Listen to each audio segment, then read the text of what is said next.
समान नागरिक संहिता को लेकर तमाम तरह की बातें चल रही हैं। इस मामले में प्रदेश के नगरीय प्रशासन मंत्री भूपेंद्र सिंह ने कहा कि सामान्य नागरिक संहिता को लेकर पूरे देश में चर्चा है। सभी लोगों से सुझाव भी मांगे गए हैं, पर कांग्रेस के लोग इसका विरोध कर रहे हैं।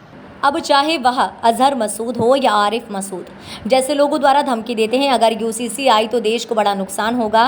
उन्होंने कहा कि कश्मीर से धारा 370 हटाया जा रहा है। तभी कांग्रेस के लोगों ने कहा था सड़कों पर खून बहेगा, पर कश्मीर से धारा 370 हटा दी गई। ऐसे ही अब सामान्य नागरिक संहिता देश में आकर रहेगी। उन्होंने कहा कि कई मुस्लिम देशों में भी सामान्य नागरिक संहिता लागू की गई है। भारत में इसका विरोध करने से कोई मतलब नहीं। कुछ कट्टरपंथी लोग मुस्लिम समाज की तरक्की और विकास का विरोध करके मुस्लिम समाज को ही आगे बढ़ने से रोक के जाएंगे।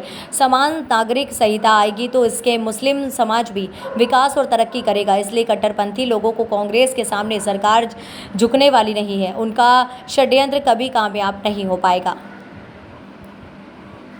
हमारे देश में सामान्य नागरिक संहिता को लेकर सरकार के द्वारा लोगों के सुझाव भी आमंत्रित किए गए हैं। अनेक राज्यों ने सामान्य नागरिक संहिता को लेकर निर्णय भी लिए हैं और देश का हर नागरिक ये चाहता है कि देश में सामान्य नागरिक संहिता हो, चाहे आरिफ मसूद हो, चाहे अजहर मसूद हो। कांग्रेस कितना भी विरोध करे, पर देश का हर नागरिक चाहता है कि देश के हित में सामान्य नागरिक संहिता हो। और जो लोग धमकी देने का काम कर रहे हैं, आरिफ मसूद जैसे लोग, उनको मैं कहना चाहता हूँ कि इसी तरह की बातें कुछ लोग कश्मीर से धारा 370 हटने के बारे में भी कहते थे कि सड़कों पर खून बहेगा, खून की होली खेली जाएगी। पर हम सब ने देखा कि हमारे देश के प्रधानमंत्री जी के ऊपर देश की जनता ने विश्वास किया और इसलिए ये धमकियों से सरकार नहीं डरने वाली। ये देश की जनता अगर चाहेगी तो देश में सामान्य नागरिक संहिता का कानून जरूर आएगा और देश का जनमत ये चाहता है।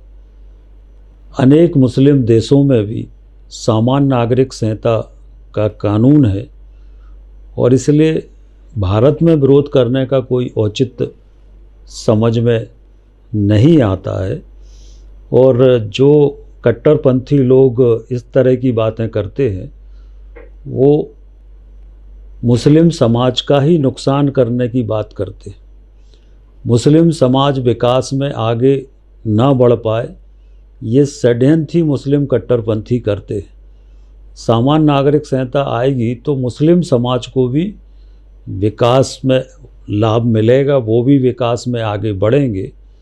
और जो बेरोजगारी जैसी समस्या उस समाज के अंदर है या गरीबी जैसी समस्या उस समाज के अंदर है, सामान्य नागरिक संहिता का कानून आने के बाद मुस्लिम समाज भी विकास के रास्ते पर आगे बढ़ेगा। और इसलिए कट्टरपंथियों के आगे सरकार झुकने वाली नहीं है। कांग्रेस के षड्यंत्र को भारतीय जनता पार्टी की सरकार सफल नहीं होने देगी।